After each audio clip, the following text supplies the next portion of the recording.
Toyota Supra. So ititrace natin yan guys kung legit ba talaga yung customized plaka nya, kung legal ba talaga yan. Shoutout muna tayo. Kita nyo ba yung nakikita ko? Ang ganda. So yun oh, ang ganda, di ba? Nakita nyo ba yung nakikita ko? Ang ganda. So what is up guys, welcome back to my channel. So dito ako ngayon sa Westfield para Mata. Ayan, pauwi na ako. Nakita nyo naman yung parking ko. Feeling big bike lang tayo, di ba? Sa isang parking, isang motor, di ba? Hindi yan big bike, pero ganito dito sa Australia guys. Privilege yan. Kung ano yung motor mo, kung small cc man yan or big bike man yan, sa isang parking lot ka magpo-park. Ayan. So dito guys, sa likod ko, meron akong nakitang Toyota Supra. Customize yung plaka. Ang ganda, di ba? Kulay pula. Ayan, customize. My Rose yung plaka niya. I love My Rose. Ayan, ang ganda. Ikutan lang natin bago tayo umuwi. Wow, babae yung may-ari nito guys eh. Ang ganda oh. Ooh. I love Supra Toyota. Kulay pula pa talaga. Tapos sa katabi niya Lexus, katabi naman niya Land Cruiser. Ang ganda, di ba?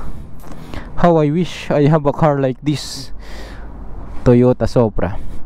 So ititrace natin yan guys kung legit ba talaga yung customized plaka nya, kung legal ba talaga yan. So madali lang naman i-trace yung plaka. Dito lang, nasa apps lang kasi. Open lang natin to, Service New South Wales.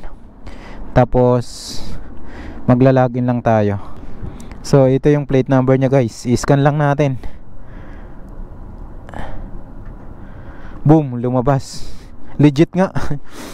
Yung plaka nya, yan, legit.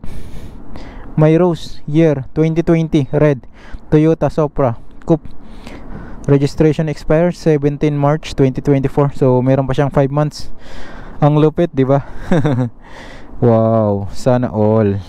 So yun yung kagandahan dito sa Australia guys, kasi kahit na maliit nga yung motor mo, libre ka. So habang nagpapainit tayo ng makina, mag-shoutout muna tayo. So ayan, bago tayo lumarga, merong mga nagpapa-shoutout sa akin. So shoutout nga pala kay PJ Ran.